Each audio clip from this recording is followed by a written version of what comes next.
30 лица се исчезнати откако ноќва изби лавина предизвикана од земјотрес која што затрупа хотел во скијачкото место во регионот Абруза во централна Италија.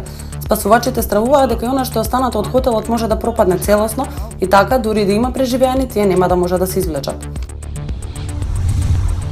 Охригенецот Бобан Павловски го фати крстот што денеска напладне во реката Вардар од мостот Слобода го положи поглаварот на Македонската православна црква Господин Стефан.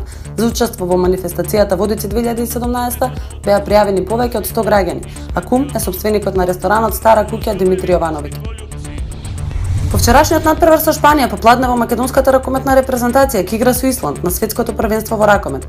Надпреварот се игра во 17:45 часот. Со евентуална победа, Македонија ќе го заземе третото место во групата за да го избегне во наредната фаза домаќинот на првенството, Франција.